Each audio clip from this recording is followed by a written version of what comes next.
Hi, everybody. This is Audrey Moore with the Audrey Helps Actors podcast, and this is episode number 106. Scams, scams, scams. Looking to fix getting scammed in this industry, in the pursuit of this career. We finally have it ready for everyone. Today we have on Jane Marie from the Dream podcast. The Dream podcast. One of the best podcasts I have ever listened to. Of all of the podcasts I have ever listened to ever, this podcast is on my top 5, probably on my top 3. Jane Marie is a Peabody and Emmy award-winning journalist, well known for producing This American Life for nearly a decade. She's also become an expert on cults, MLM schemes through her work on her podcast, The Dream. Okay, here's the thing.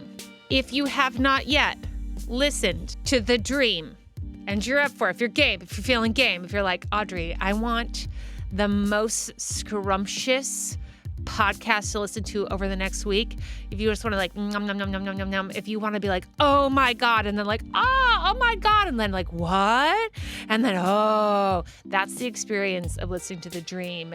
You are gonna love it. So pause right now, pause it. Go listen to The Dream podcast. We're gonna have a link in the show notes, but it's also wherever you find your podcasts, The Dream. All right, welcome back. So you've listened to The Dream. OMG. Did you listen to season 1 and season 2? Because it's crazy. Today, we are going to discuss how Hollywood and acting as a professional pursuit / even craft, I would argue, can be a multi-level marketing scam if you are not careful. We also discuss how actors are more susceptible to MLMs. Not great news.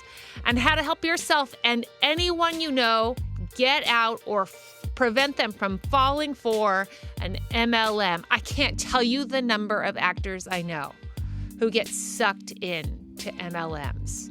It's devastating. More good news. The review baby is being fed by Happy Moke, Lauren McDowell, LRW Chen, Lenny Grossman, 66. This week's podcast is brought to you by Casting Networks. Go to castingnetworks.com/Audrey and use promo code Audrey60 for $60 off a premium annual membership. I want you to know, I'm going to post it because it's very exciting. I renewed my membership. I put in my own promo code. I saved $60 off my own annual premium membership using my own promo code. I mean, I love helping all of you, but I also love helping myself. Help me help you. Use the promo code. All right, everyone. I hope you're on your way to an audition. I hope you're on your way to set.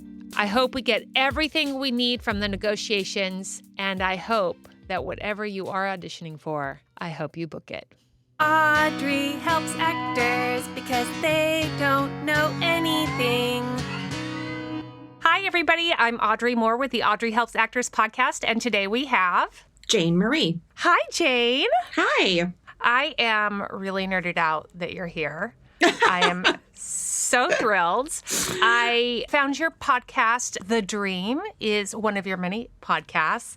Mm-hmm. And I wanted to bring you on because I had recently another friend that's an actor join an MLM. Oh, God. That was sunk in by another friend was an actor who's been in MLMs for a long time. And I thought, who better to have on a podcast to talk to actors about the scams of MLM than the host of a podcast called The Dream? Thank you for inviting me. This is really fun. I mean, really it's sad wonderful. And frustrating, but also fun. Sad. Yeah. Great. We'll do both. So tell everybody a little bit about your podcast, The Dream, season 1 and season 2. I absorbed like a sponge during the pandemic, like so many people did. And season 1 is on MLM. Season 2, you go into supplements. And just tell everybody a little bit about that. I don't want you to have to like explain too much because I just really want people to go listen to it. Yeah, or whatever your spiel is. Yeah, our show is a highly bingeable listen. So yes. Just click over and you'll hopefully get sucked in right away. But the first season is basically about legal pyramid schemes, or AKA MLMs, or AKA direct selling and network marketing, and these kind of with no money down and no experience, you can own a Lamborghini and never work another day in your life. Like those kind of scams that we all have been approached by, I'm sure, and how they are tied to how they're endorsed basically by our government and by a lot of people in power in the U.S. selling the American dream, essentially. And then season 2, we kind of jumped off from there because a lot of those companies are supplement wellness companies. We switched over to looking at the wellness industry and basically how it's unregulated for the most part, that the FDA doesn't have a lot of power over, people selling you mushroom dust or whatever. Rice flour. It's all rice flour, right? And that and that there are real consequences to that, like health consequences and, again, people being taken in monetarily. So, and then we're moving on to season 3, which will be kind of a revisiting of some of the characters from those first 2 seasons, and then looking at life coaching. Oh my God, I am so... because I was hoping that you would have news for season 3 for me. Yeah. And I'm so thrilled you're talking about life coaching. That's a lot about actually what we're going to kind of talk about. Great. In terms of how it relates to actors. Because I don't know about you, but since the pandemic, I have seen an enormous shift from a lot of people from whatever job they had into life coaching, as they prefer work from home environments, but they don't want to go into professions that require certain education to be work from home. And so it seems like everyone is kind of life coaching everyone else. Yeah. Is what I've noticed. One of our guests on this new season is this woman, Jennifer Ryla, was a seller at Arbonne, which is like a wellness and cosmetics MLM. But she went from that to network marketing coaching, essentially, where where her next career was coaching people on how to make money with an MLM, despite the fact that she never made any money at this MLM in 8 years working there. She came out in debt. But yeah, it's just very MLM adjacent, pyramid scheme adjacent. I think there are probably good life coaches. I know a couple personally. Sure. But me too. It can easily be a scam like anything, right? Yeah, it really is already affecting my heart, honestly, because it hits so close to home. The connections of all these topics. One thing I would love our listeners to know about you is that you are living in Los Angeles. You are connected through your work, through various parts of the entertainment industry. You spent time in makeup, so I'm sure you know a ton of people in that side of the world. And I only say that because I really love having someone on to talk about this part of our world, but also part of a really deep part of Hollywood, I think, and part of entertainment is the selling of the American dream in and of itself. So I'm guessing you have plenty of friends who are actors, who are in the industry as writers or creatives. I kind of came in like the third wave of friends moving from the East Coast out to LA. So a lot of our friends had already moved out here for mostly writing jobs, but some acting. A couple people got famous from like our crowd in New York City. So I was in Michigan, then Chicago, then New York, then here, which is a very typical path for a Midwestern gal to take if you work anywhere in entertainment. But yeah, coming out here, I arrived and I was like, oh, nobody works in LA. That's the first thing I noticed. Because people are like doing stuff in the middle of the day, like adults who shouldn't be able to. The cafes should not be as busy as they are at 2:30 p.m. Yes. Like that's not a normal. Really 10:30 to 2:30 slammed. Right. Yeah. I mean, slammed. Yeah. Like, yeah, you're out and people are just like, yeah, it feels like nobody's working. But then you give it a minute and you're like, oh, it's very, very seasonal work, which I think, for any sort of scam, looking for people that have holes in their schedule or lacking opportunities, right? Yes. So you get staffed on a show to do, to write a show. It goes well. It gets canceled for no reason.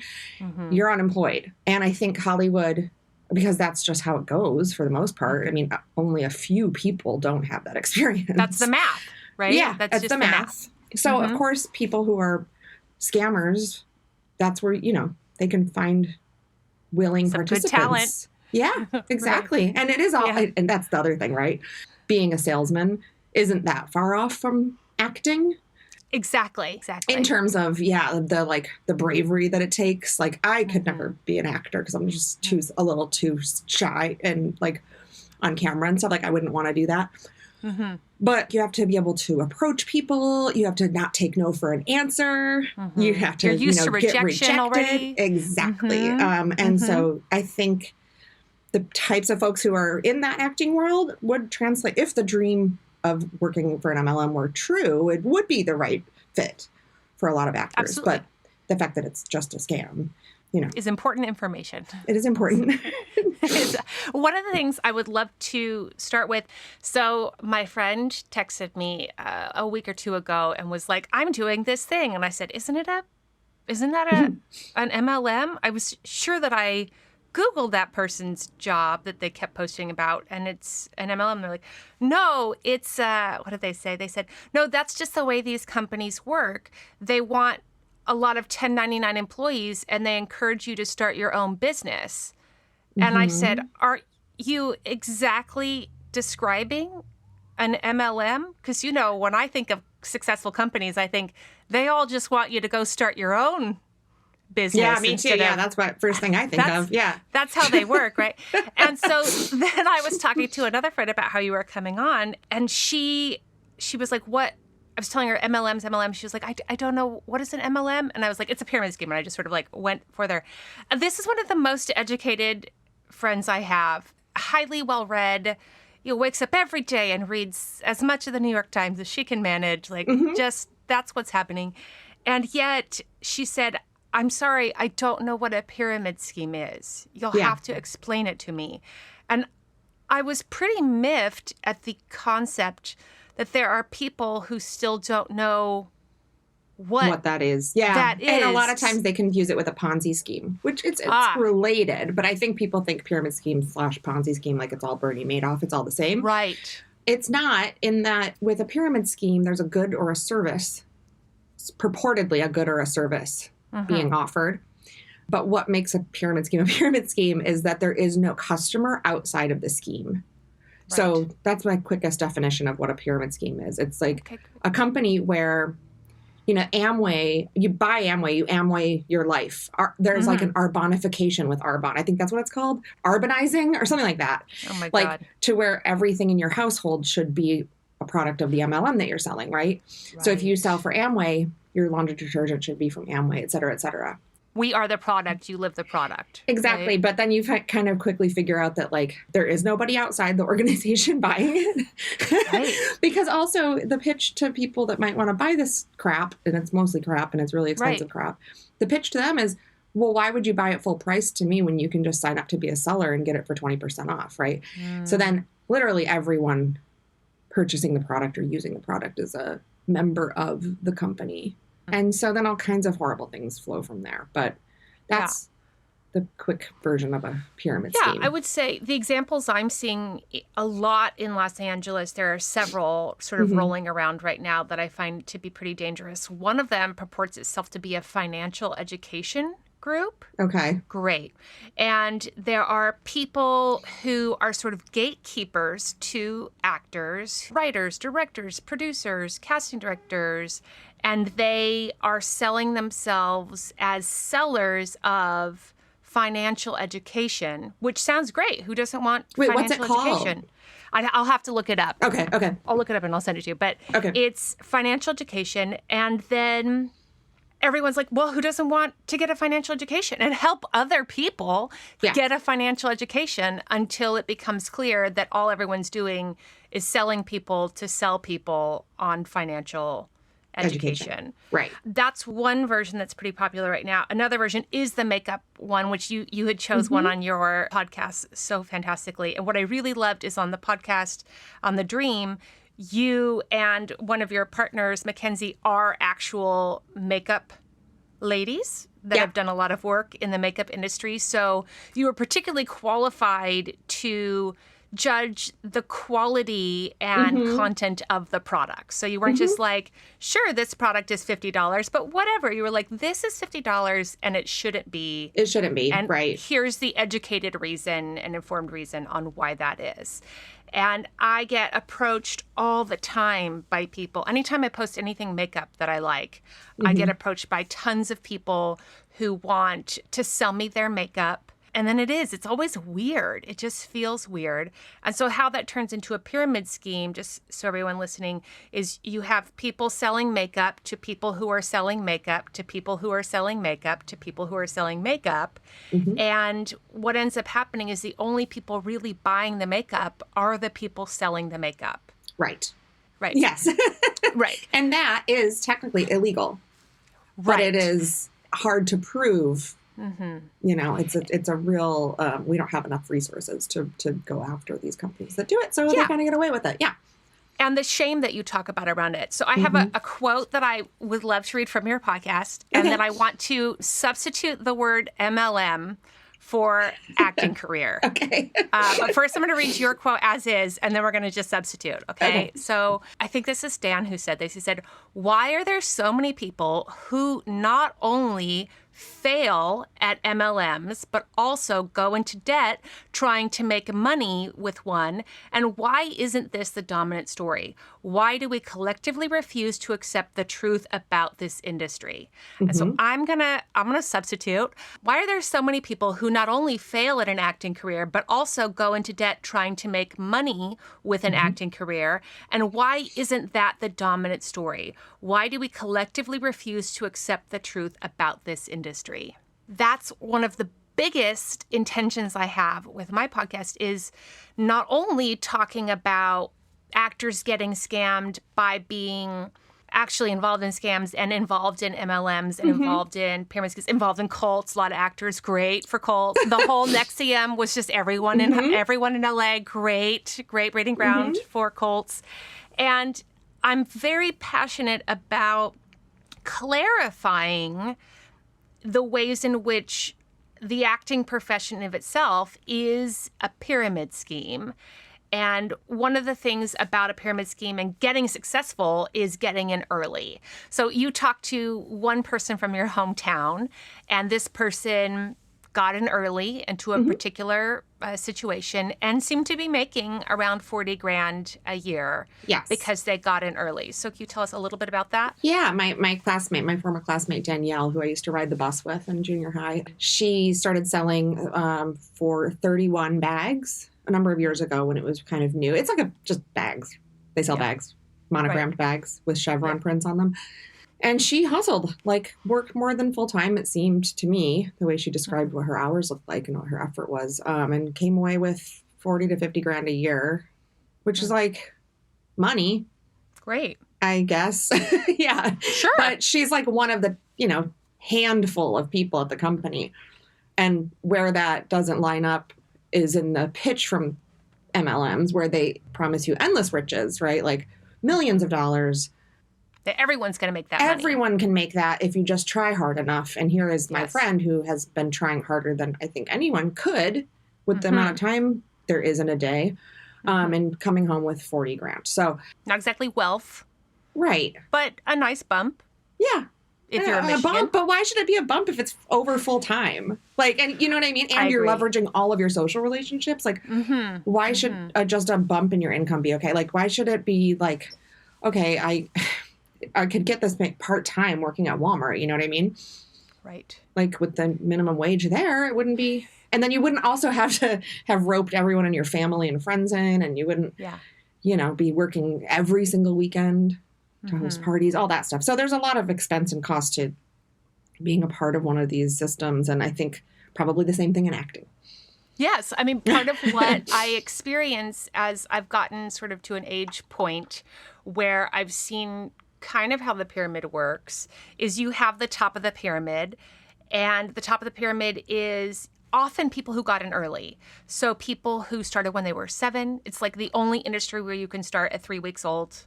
As soon as they can get your work permit. I have friends whose babies are in right? Oh, wow. And yeah, so as soon as you're 3 weeks old, and so you start at 3 weeks, or second generation. So maybe your family sort of keeps you out for a while, but you are Nepo baby. around it so much and you're a Nepo baby, which I have no judgment on. Like, great, be a Nepo baby, love it. Live your best Nepo life. I'm all about it. I should be so lucky.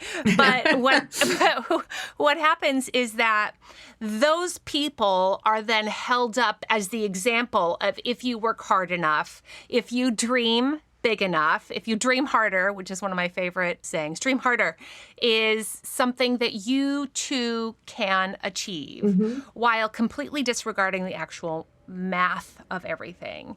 And then you have the bottom of the pyramid, which is constantly coming in from school, graduating with whatever degrees they have, already starting with $100,000 to $200,000 of liberal arts degree debt that they are now roped into. And then what I notice happens is in your 20s to early 30s, people are willing to have their side jobs, right? So people are willing to be waiters and waitresses and law clerks and take whatever job they need to take, right? And then they get to an age where they're just like, I can't do that shit anymore. And then a part of that group quits, right? And moves on to another part of their life. And then another part of the group, which is like what I would call the middle of the pyramid, starts teaching and selling acting to actors. Okay. And that to me is kind of where it gets into this pyramid-y. Yeah. Like they are able to make some living. The rumor I hear is the average SAG-AFTRA member makes $10,000 a year. Right? Okay. So they're able to make maybe some living. They book a commercial or they have a voiceover job the year. They're most qualified in the acting field. And so then they are then selling the dream of being a working actor to the people that are still waiting tables, that are doing other jobs. And even the people at the top of the pyramid, because the career is so unstable, you'll have people at the top of the pyramid have a few years where they're not working, and then they go and teach or life coach, and then they become sellers to other actors in whatever way that is. So I had to get sort of to a certain level to notice that that is what it seems to be, the dichotomy of it all. And that's when I was like, that's too bad. Enter. And now I have a lot of friends who feel ethically very conflicted because the thing that they are most qualified for is teaching acting, consulting acting, life coaching acting, anything acting, while also being aware that the math isn't great. I think, again, like as you're saying that, I'm like, yeah, and I feel like anyone selling that stuff is going to give the story to this potential student or client that this is not easy and it will not probably work. Okay. So I feel like maybe that's different. I think one of the things that true? Kind of. Okay. Part of what I think when I was re-listening to the podcast to prepare for this was something that they talk about MLMs and pyramid schemes is the transparency of what the average person makes. And so I think what is yucky, for lack of a better word, is that people use general statements like it's hard. It's hard. Being a working actor is hard. Making it in the business, being successful in the business is hard. This is a hard profession. There's no real reporting similar to the MLMs because people are so ashamed. Yeah. There's no real reporting happening, data collection happening of even 70% of actors, throw in the towel by age 30, and at that point have spent $300,000 on the pursuit of an acting career and made $12,000. Right. Right. Which is common. Yeah. Which is really common. Right. Yeah. And so with statements like it's hard or things like that, that to me is similar to the language of, you have to work really hard. You have to, use your connections. You have to network. You have to, be willing to do what it takes. Dust yourself off every time you get rejected. Yeah. Exactly. So much of the same language that I heard in your season 1 podcast when Mackenzie went to the Cheer It Up. The rah-rah session for life. Yeah, exactly. The rah-rah session is very similar to things that I hear in acting classes. They have workshops. They have like 3-day workshops, $1,200 3-day workshops, how to book a pilot, as though that was real. Right? Yeah, right. Mm-hmm. Well, I think like, I'm thinking of if my daughter ever came to me and said she wanted to be an actor. God bless. I hope I not. would be like, no, you can't do that. What? No. Stop. Like, that's not a realistic. I guess maybe it's like I don't know. Are you from a big city? I'm from middle of nowhere. I'm not. Right? I'm from Albuquerque, New Mexico. I did just like you. I went That's from a city. Albuquerque That's a big city, I feel like. Okay, that's a you're city, right. city. Compared to random. Right. There are people there that are, yeah. Yes. In my town, if somebody ever said, I'm going to be an actor, you would be like, shut up. That's not a thing. You can't be an actor. No one can be an actor. You know, like, it kind of similar to Danielle, who I interviewed, who worked at 31 Bags. She said that she always wanted to be the president. And I was like, that's ridiculous. Like, you don't get to be the president. No one gets to be the president. A handful of people ever get to be the president. Like, it's not a real thing. And I think when I think of acting, I feel like it's like this delusion from the outset, right? Like, it's so impossible. Right. And also, why do you want to do it? That's one of my questions. Like, anyone that I know that's like, why you're not in an MLM. Do you see what I'm saying? You're not an MLM because you just look at math. And because like my husband was talking about it too, and he was like, "What? Like, what are we talking about?" And I said, "No one would even approach you at a grocery store. Like, they would never even come up to him and be like, hey, do you want to sell makeup?" Like, that's not the way your mind works, is already the mind that's not going to be approached. Whereas it wasn't until I was in my early 30s that I was like, only 4 people a year win an Oscar, period. 4.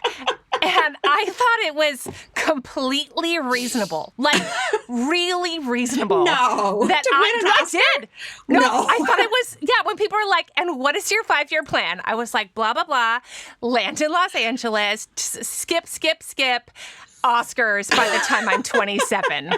And by the time I was 27, I was so angry that I didn't have Oscars yet. I'm sure. Good for me? I'm not sure. I'm not confident about that. But I just thought it was completely reasonable that I was going to be one of those people. And it wasn't until I was like, that's not reasonable. That's mathematically also stupid. Well, and you would have to really love acting, right, for it to pay off. Like, being a famous person in Hollywood is the worst. Like, it is not a good life. You are lonely. But there's no transparency about that. Yeah, you're because lonely, there's no sell you're behind secluded, that. Everyone treats you weird. You don't get to have your old friends. You don't get to have new friends. You don't get to go to the grocery store. You know, like, life becomes really small, and it makes me sad to think about. But, yeah, you have to, like, play the tape forward. So like an A or Al-Anon thing. Like, play the tape forward. Play the tape forward. To see the reality of whatever the next decision is that you're going to make. But wait, Jane. Wait. You magical, astonishing woman, you. I feel strongly if we were in similar circles, we would be best friends. I have to interrupt you. Help me. I need some help. And now it's time for listener questions. I'm so scared. This listener question is brought to you by Casting Networks, castingnetworks.com. This platform has more high-quality roles that are booked than any other casting service. With a premium membership, you can unlock every tool you need to get noticed, land the audition, book the job. There is an exclusive iOS app, Casting Networks, with 180,000 roles and 35,000 projects. Here's the thing. One of the things you got to have as an actor, you got to have Casting Networks. You've got to have it. You might as well get $60 off.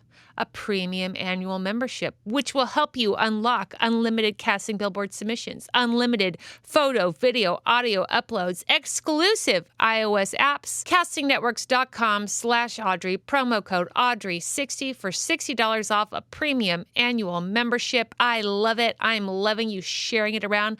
I'm loving everyone sending me screenshots of people being like, does anyone have a promo code for Casting Networks? Oh, Audrey has a promo code for Casting Networks. Audrey60 is $60 off. Oh my God, I just used it. I can't believe I saved $60. Audrey, thank you so much. It's the most fun. Please take money. please. All right, call us with your strike stories or questions at 667-ACTOR-70. That's 667-ACTOR-70.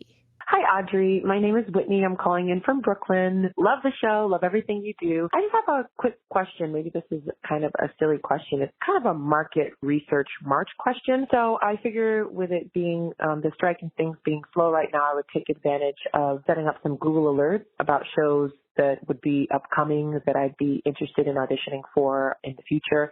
And I kind of got stuck.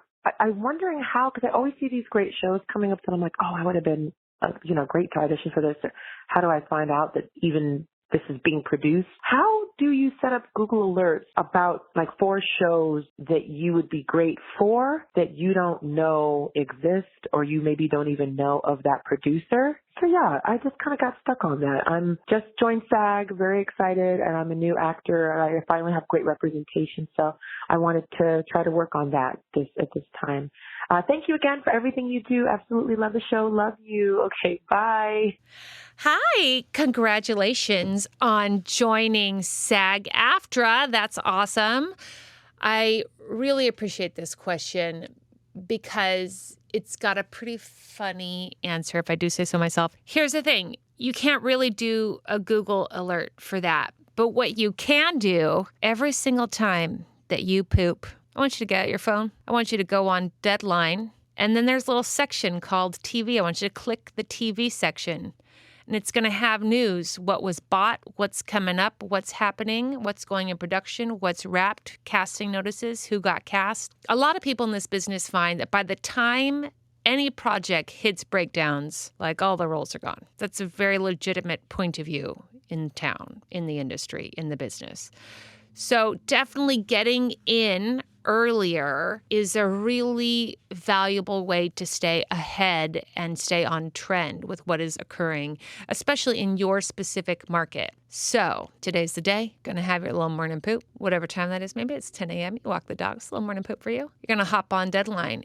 There's going to be like 6, 7, 8 articles about what happened in television in the last 24 hours. You're just going to scroll through, check the location of whatever's shooting. And if there's anything that is going to be shooting in your area, so often they'll be like, scheduled to film in Los Angeles in October, that's something that I would take a look at. And then if it was like, looking for Quaker females, mother of 7, executive secretary of the Quaker community, she ends up poisoning all of her children, I'm going to be like, well, hello, roll for me, I see.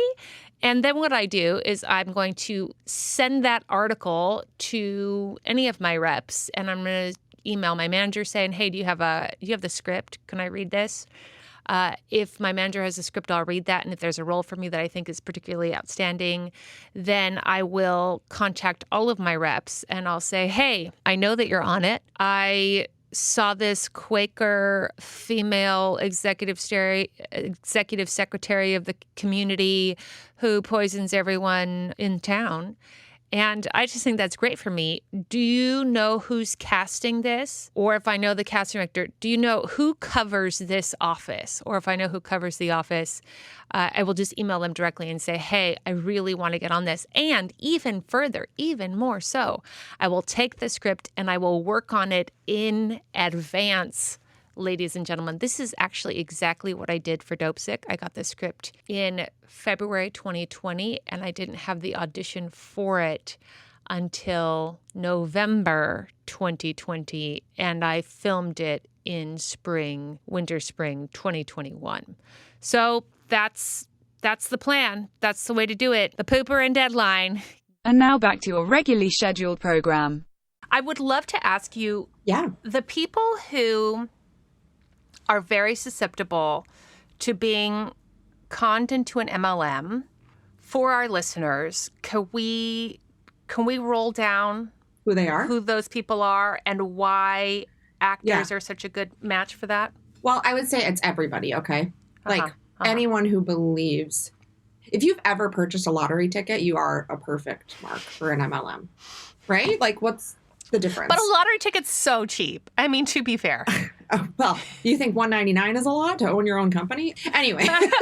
True story. True story. It is really cheap, but some of them even are $0 down. You only have to show up at this one conference, and then you forget that, at a hotel, and you have to pay for a room and everything. But I think all of us are good marks. What makes people more ideal, I think, is a lack of opportunity.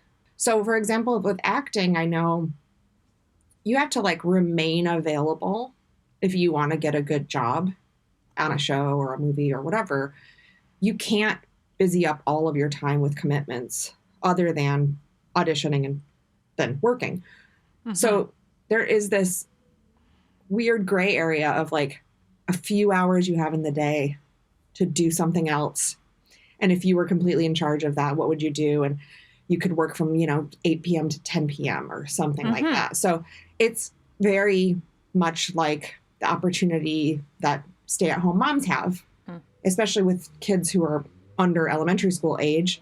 If you have a couple kids under 5, you're not doing anything but keeping them alive all day. But perhaps you have a couple hours here and there that you could during nap time or whatever, make a bunch of calls and text people and post on Instagram about some leggings or something. So, it's just, I think these companies, they also look for, there's a lot of pitches to recent immigrants who maybe don't have the right green card yet and can't, get a W-2 job. I feel like these companies kind of know where their audience is. Know who their target is, right? Yeah, and actors are kind of sitting ducks. Yeah, to me, I relate it a lot to the reason why moms are a particularly great target for these companies, in that actors need flexibility, but they also need, they're seeking financial empowerment, because they need money. Being an actor, they don't get paid. They don't get paid. And being an actor is so expensive, and being a new parent is so expensive in time, energy, and money. And the idea of going and getting some kind of education when you have kids, what are you going to go to school to get a degree to then go make money in some other field, right? Yeah. And that's similar to acting.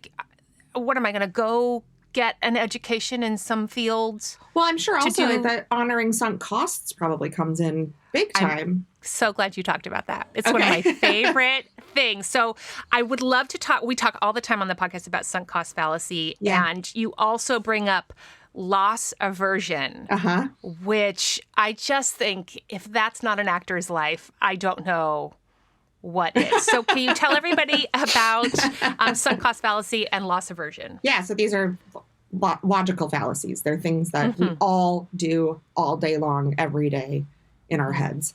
But these companies and the acting world kind of takes advantage of these natural ways that our brains work to keep us alive. Okay, so essentially, loss aversion is we do not like, as humans, to acknowledge loss. We will tell ourselves all kinds of stories to not have to feel loss. I don't remember how they did these studies, but they have found that it emotionally is way more taxing than gains are helpful in your life. Right. So, losing one job will always feel bigger, and if you acknowledge it, right? Losing a job, if you acknowledge it, will always feel bigger and more impactful to your life than getting a job. God, let's just pause on that, because I don't think we've actually ever really acknowledged that, because people say it's the rejection, it's the rejection, it's the rejection, it's the rejection. But I do think that part of the bypassing of losing jobs and why the mental health of actors and people in the industry at large is so greatly impacted is because of exactly what you're saying. I think that's a really, especially if you're only going to book a few jobs a year because math, and you're mostly going to not book all year. We are just loss aversion. We're averse to realizing those losses. And the gains, our whole society, at least in this country, is set up to, have a never-ending goalpost, the constantly moving goalposts. like striving and more and more and move west and go, you know, if you struck it rich with oil, then you need gold. Yeah, exactly. So of course, like a success will never feel like your ultimate success. You don't ever reach the thing that you're reaching for. So yeah, there's like and that's where I think the sunk costs come in, because you know, based on being, you know, raised in this culture, that there's some good thing out there, and that you have to sacrifice between now and then to get to it. So you push off acknowledging how much you're losing. I mean, I have a lot of friends that like went into academia and are hundreds of thousands of dollars in debt and not tenured and not making any money. And it's like, do you quit? And do you go back to school and put more money into that organization that didn't help you in the first place? Like, what do you do? And I think obviously that's the same with acting. In my friend group, people that have tried to be actors have, for the most part, successfully transitioned to writing. But they had to give up pretty early. Right. On the acting part. They had to go mid-20s, right? Yeah. I mean, there's exceptions to every rule. Sure. But yeah, usually they had to be very reasonable kind of early on and say, I have to I have to diversify my portfolio here. Right. And I need to spend a couple seasons inside a writer's room. And then that turns into its own success in a different way. But there's nothing out here in Hollywood telling you to quit. No, really. The opposite. The opposite. Yeah. I mean, the entire indoctrination to me is, you know, don't give up, just work harder. And then talking about life coaches, one of the things that I loved in your podcast that you bring about, which is this concept in the rah-rah session. So everyone knows one of the people that you collaborated with in the Dream podcast was Mackenzie, and she went to like one of the cheerleading sessions that they do. An empowerment seminar. I think is what it was called. We'll call it an empowerment seminar, which is sold as find ideas and get help to make your business successful. Right. And what it ends up being is kind of a group therapy session / cheerleading session. Of a guy being like, you're depressed. That's why your business isn't working. You have too many dead people in your family. That's why your business isn't working. Yeah. Right. So, yeah. And so one of the things that Mackenzie had said is, you know, that the narrative seemed to be what's preventing you from being successful. As though it's like an internal operation. Like, what's preventing you from being successful? It couldn't possibly be that this foundation feels like shit on your face. Like and it smells bad, and the colors are bad. You know, like it's stage makeup. It's stage makeup that you can't sell to just a normal person. So it's like different. You know, it's professional stage. It's like clown makeup. Yeah. It feels like clown makeup on your skin. Well, a lot of it. And it's were they so started expensive. by that? Yeah, they were. Yeah. They did start out that way, but they haven't moved far enough away from it in terms as far as I'm concerned, as far as my skin is concerned. They, of course, aren't at that rah-rah session saying, what could we as a company do? It's our product, or it's our, you know, our logo, or it's our marketing materials, or it's our, you know, corporate story, or it's not that. It's definitely the person on the bottom rung who doesn't have what it takes. And what I would love to say is it's like they say that you don't have what it takes in terms of like internal stuff going on, as opposed to you don't have what it takes because you don't have the time, energy, and money to make a living in a career with a 97% unemployment rating, which is like what acting is. Right. So I'm always like, I don't know so much that it's like you have a self-esteem issue that we need to talk about confidence, as it is you have to have a full-time job as a nurse. You're also a mom. And you're going to auditions? And I don't know where mathematically learning 14 pages tonight and doing a self-tape by 11 o'clock tomorrow morning of a horror film none of which you're getting paid for. And is probably not going to advance your career forward. Exactly. I don't know. Who's the last breakout horror film breakout star? Who do we have? Kate Siegel. Maybe, right? Like, maybe that. But it's like I don't know where that fits into the mathematical, comprehensive logic of being successful in an acting career. And so what people do, which is why I'm so passionate in this podcast, is continually letting people know, like, it's not you. Mm-hmm. You're not bad. You haven't done anything wrong, except be sold that there is some like moral, ethical, personal failing on your part that is why you are, quote, not successful, rather than the math doesn't add up. Right. Right. Right. Mm-hmm. I mean, and the math doesn't add up. And it's also not your fault that you haven't done the math. Great. Oh, can we talk about that? Yeah. Oh my gosh, I'm so ready. Because one of the things that you talked about, that you identified, that I wanted to do a dance and then like post it everywhere. It was real great because I re-listened to it a second time in prep for this, and I was like, ooh, that little gem was. You had talked to a friend who had gotten into massive debt selling Mary Kay cosmetics. Mm-hmm. And who's a very smart person. Yeah. She was just so everyone knows. A news correspondent and went to a great school and was smart. Yeah. Smart. Super smart. So I just want everyone to understand this is not like, again, with the shame, it's like a lot of smart people enter into poor decisions and poor business choices.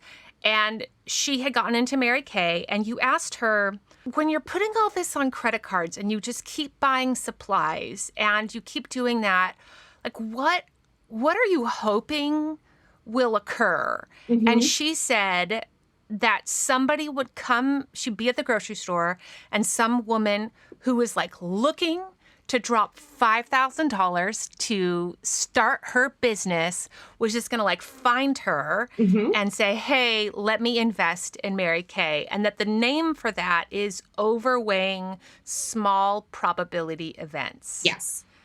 And I thought, if that's not an acting career, I don't know what is. Right. Because the dream is that you will be plucked out of obscurity, and these based purely on talent.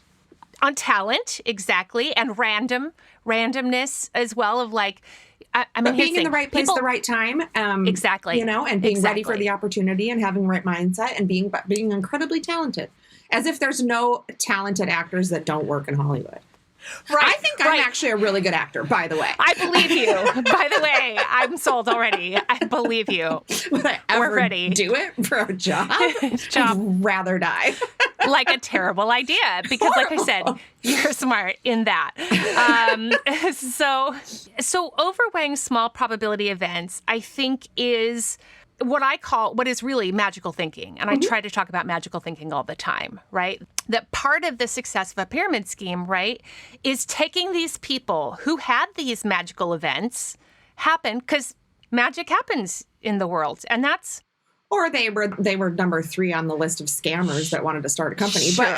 But taking their story and blowing it up into something. I have some questions. Okay. People who find themselves in a great loss and are in a place of loss aversion and denial, realizing that they are overweighing small probability events. A, what do those people do? And B, what do people who love those people do to soothe them or help them see what's happening? I know what my answer is for people in MLMs, right? Okay, give me that. That's what you're qualified in. Give me that. Send them the research, send them the show, there's an FTC website. You can just education and letting them know they're not alone. Because if you did sit down with a piece of paper and a pencil, if you're in an MLM and really did the math together with you and your friends, or, with your accountant or whatever, it'll be pretty plain that this isn't working for 99.7% of people or something like that. As far as acting, because there's a little more magical thinking there, I think the key is understanding that if you don't make it in Hollywood, there's nothing wrong with you. it's not the end all be all. Like, it feels so big, but and when people quit, it's like, oh, we're giving up on my dreams. Well, just have other dreams. Get new dreams. Oh my God, Jane, you're hilarious. And then have fun with them, you know, like enjoy your life, for fuck's sake. Like, why are you doing something that's so bringing so much misery? Like, you have to just be realistic at some point and say, okay, maybe I'll revisit this when I'm 55. Sure. You know? And for now, I'm going to do something that makes me happy. And this isn't the only thing that can make me happy. Yeah. There's a lot of things that can make me happy, hopefully. And if not, then that's something you need to examine, right? Like, if this is the only thing, if you don't have a plan B that sounds attractive, like, that's a problem.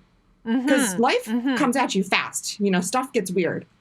You get in a car accident or sick a pandemic or something. hits for 2 years. Yeah, pandemic hits for 2 years. And what are you going to do? So, I don't know. I think just encouraging people to, you know, look for fullness in their lives elsewhere. Yeah. I also wanted to ask you about how you, because as I listen to your podcast and other podcasts like it, it's really hard to have any hope or optimism about humanity. So I wondered how you navigate that, because part of the thing about magical thinking and the industry as a whole is I love magical thinking. Obviously, I thought I was going to be one of 4 people to win multiple, not just one Oscar. I thought I was going to be one of 4 in the world ever in history to win multiple Oscars, because that's where my mind was in terms of magical thinking. And it feels nice, like hope and magic and miracles and things like that. Someone is Meryl Streep. Yummy. Someone is Meryl Streep. So why not you? Yeah, exactly. There already is a Meryl Streep. She got it. Too late. Too late. But I wondered how, for people listening and people that I hope will listen to this podcast and go and binge your first 2 seasons, because they are, to me, they are so intrinsic to Hollywood culture. Both of them are so intrinsic to Hollywood culture. And it's fun to hear that. It's real. I mean, you know, everything you experienced in season 2, I was like, yes, I know that. I know those people. Yes. And also, it is a very difficult pill to swallow. So how have you, if you have, or how do you wrangle a sense of hope and a sense of any optimism or any happy feelings about the possible future of our world, while also doing this work that is so focused on what I feel like are really dregs of humanity who can't wait to fuck people over? Okay. I've been struggling with that over the past few years. And I bet. I have just decided decided by looking at research, that there's just always going to be people who want to take advantage of other people. That just is part of human nature. And assholes don't know or care that they're assholes, right? Like, people who are bad don't think they're bad. So they're doing some mental gymnastics on their own to excuse away why it's okay to take advantage of people and to, you know, put people into debt and all of that. And I think that those people, even if we shut down the MLM industry or Hollywood, the people benefiting from those structures would just invent something new. It's called capitalism. Right. It just is what it is. You know, you have to, there has to be a winner and a loser. And we've attached moral meaning to the who wins and who loses. Right. So, I mean, that's depressing and hard to think about, but I think it's also why we have storytelling. Why I get to have a job, right, is because we want to at least try to be honest with ourselves and each other about human nature and about the fact that anyone can be a sucker, and maybe not anyone can be like a criminal mastermind, but those people just will. I did have that experience. I had auditioned for something and had to rewatch Mr. Smith Goes to Washington. And it was very devastating and also comforting, because it's the exact same thing that's happening now. And that movie was made in 1938 Mm-hmm. or something. Mm-hmm. And I remember thinking like, oh, like it's never solved. No, it's never solved. But that's why we just have to keep talking to each other, right? So that we don't get completely taken in all the time. Yeah. And support each other when people do get taken in so that Exactly. there is less shame attached. Yep. There's more transparency because through the transparency, hopefully less people get taken for money. And the people that do get taken for money get taken for less Yes. of their hard-earned money. Okay. Just my two last questions. Okay. I have this fantasy about my friend who's getting pulled in by an ex-friend. Mm-hmm. I want to call the ex-friend and I want to yell at him. Okay. I want to... That sounds I fun. want Let's to, do it like- right now. Come on. I don't I love have the yelling at courage, people. but Come on. I do. It's we'll call it Dick and Jane. And Dick and Jane have been doing MLMs for a long time of various levels. And they did just start reaching out to people again. And I thought it was like, oh, maybe after the pandemic, they're like, hey, we exist. And I was like, hey, whatever. And then I found out, no, it's because they want to recruit everyone into Dick and Jane's MLM. Yeah. And so, what do I do about Bob, who's getting into this MLM that Dick and Jane are doing? Do I call Dick and Jane and say, like, keep your grubby fucking hands off of our fucking friends and don't you dare, Again, like I said, assholes don't know or care that they're assholes. So even if you did that, they're not going to care. Like, They're not you gonna care. can do it if it feels good to you. right? But they've already made it up cathartic. in their heads that they're not doing anything wrong, right? So I don't think you would get very far Right. with Dick and Right. Jane. But with your friend, you Right. could send them the show. You Yeah, can send them to the I will. FTC's website. John Taylor's research is all published on there. All of the studies that he's done about what are the chances, none, Yeah. that you'll make any money. Okay. We talked about some study where like some college students saw the compensation plan for MLMs and that like 0.1% of people became millionaires. And there's just, people are different. Like some of us look at that and go, I'll never be that 0.1%. And some of us say that, of course, that's me. So there's nothing, again, wrong with getting sucked in. But I think being realistic and like looking at the numbers, I think you can just say to your friend, hey, listen, I know this might come out of nowhere, but I've been kind of doing my own research into this world. And I just want you to take a look at a couple of things here because I don't want you to suffer. Yeah. I mean, he's in all the things that you talk about on the podcast of like being at a transitional point in their life, a certain level of education, a sort of mentality of dreamingness, and also a young child. Yeah. Children under 5. But this is So, not the avenue to make anything work. Exactly. This is not the one. This, and I think you can say, I just love you and you're my friend and I don't want you to get taken advantage of, but this is a scam. Great. Yeah. I'm going to do just that. Okay, great. I'm going to do that. They know me to be quite blunt, so There we go. It will shock nobody. No friendships have so- been ruined over the show, by the way. It's only gone in the positive direction as far as I've heard. Oh, good. Yeah, a lot of people have come to their senses after listening or at least been able to repair some relationships with family and friends that have gotten them into, there's not been like a, how dare you send that to me? Or how dare you talk to me about that? I haven't heard any stories like that. Wonderful. Yeah. And that brings me to my last thing, which is waking up. You call it waking up to people who realize they've been duped. So is there anything consistent that you see in people that wake up? Is there an event or is there something that people listening, because a lot of people listening are in MLMs, I promise you. And a lot of people are also looking at Hollywood and the pursuit of the industry as an MLM and they're or pyramid scheme and they're like, uh-oh. So what do you see in terms of what it takes for people to wake up? Almost to a person for the people we've interviewed for this next season and people we've gone back to and just people who've reached out. There comes a point where their conscience can't hold on anymore to the damage being done either to themselves or their families or other people. And it's really hard, but it's very much like leaving a cult, Like you can believe up till a certain point and then you have to go, uh-oh, I shouldn't probably brand someone with my initials. It's that, I shouldn't. Yeah. Okay, this has gone too far. I give up. I stop. Like, I don't want to be a part of this anymore. And, if you stay in long enough, you will reach that point. You'll reach a point where you realize, oh my God, ripped off so many people. My cousin doesn't talk to me, you know, or, you know, this one woman that we were talking to for the next season, she, someone in her upline in the coaching world, like was telling clients not to go to therapy, but instead to just spend more money on coaching and stuff like that, where you just can't sit with yourself. I think that's what happens.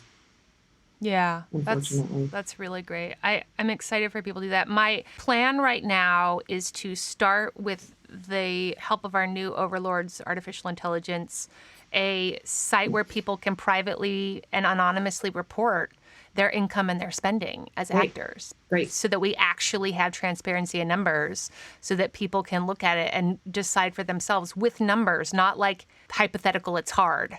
Yeah. But actual data. Or hypothetical that my agent got this one person with this one amount one time, and I'm going to be the next person to get that one amount one time. Totally.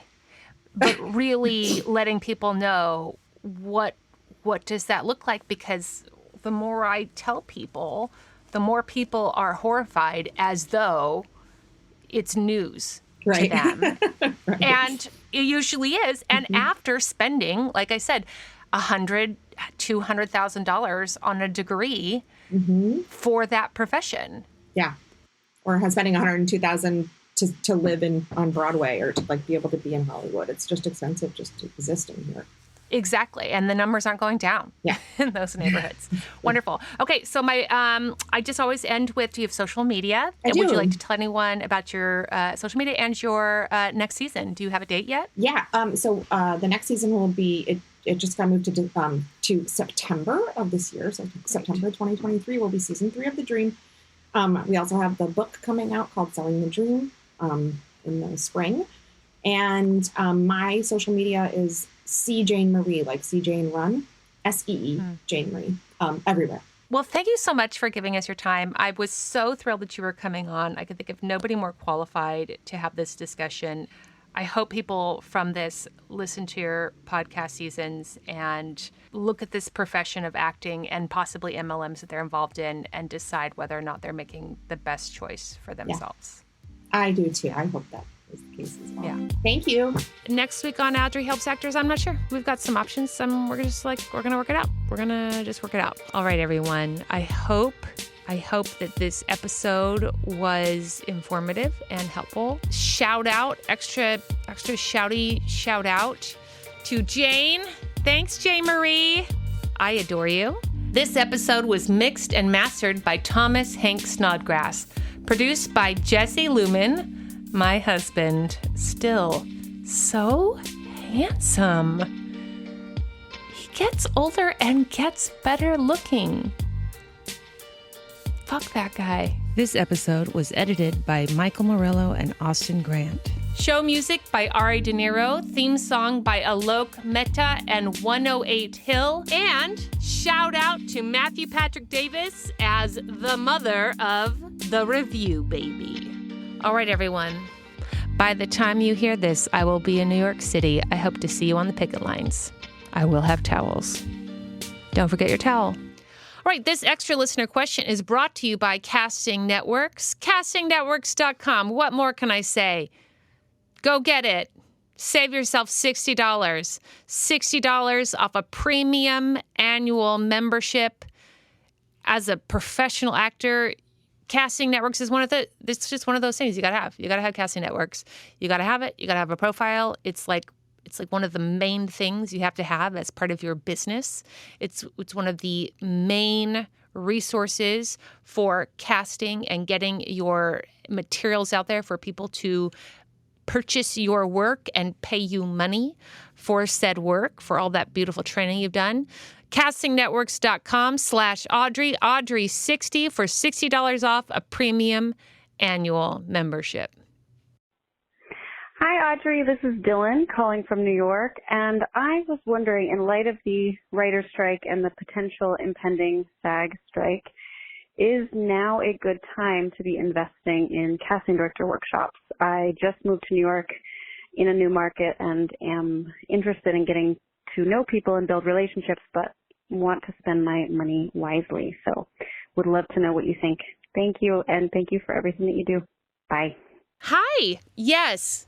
This is a great time. Casting directors are poor. Casting directors are even more poor now than they have ever been. So let's talk about this episode as it relates to MLMs, as it relates to unions, as it relates to a working middle class in not just our industry, but in the United States in general. We have a almost non-existent working class. And so how that affects our industry in specific is that you've got the top people who are like the series regulars. And if we're thinking of casting people, those are like, there's like a handful, like a 5 to 10 people that are casting a vast majority of shows, and they've had relationships for decades, and those people are making a living.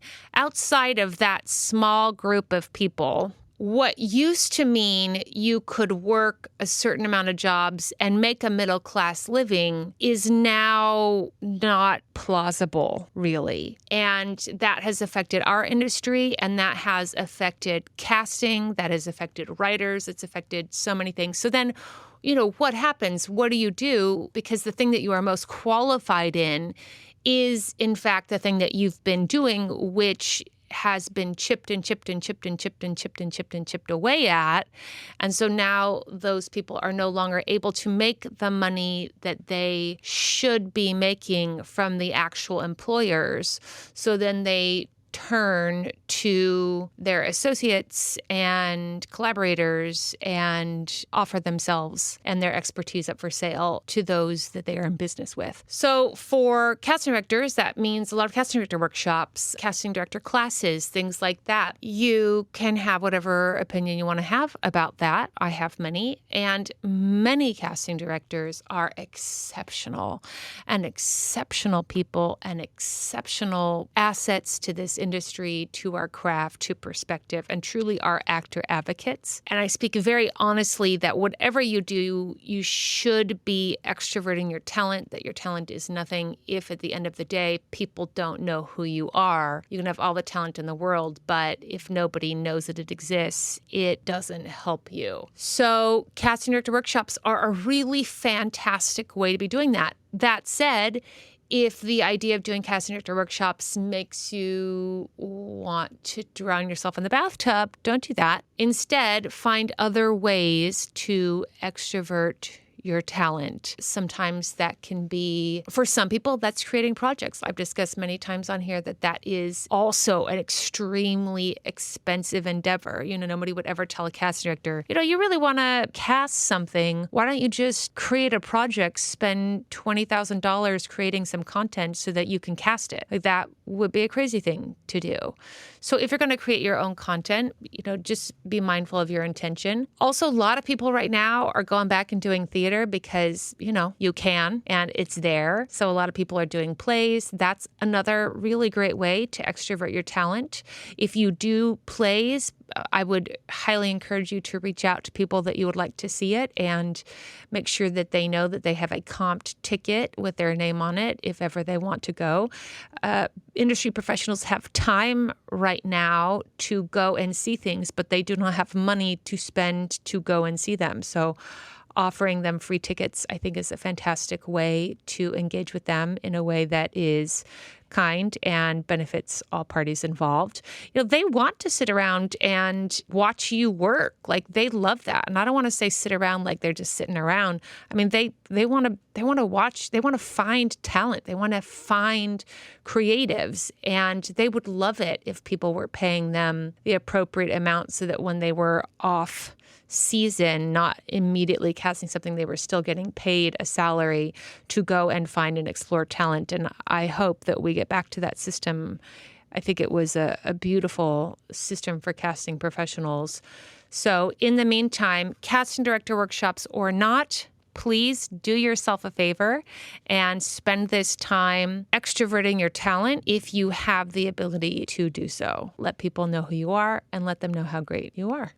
All right, this extra listener question is brought to you by Casting Networks, castingnetworks.com. What more can I say? Go get it. Save yourself $60. $60 off a premium annual membership. As a professional actor, casting networks is it's just one of those things you got to have. You got to have casting networks. You got to have it. You got to have a profile. It's like one of the main things you have to have as part of your business. It's one of the main resources for casting and getting your materials out there for people to purchase your work and pay you money for said work, for all that beautiful training you've done. Castingnetworks.com/Audrey, Audrey60 for $60 off a premium annual membership.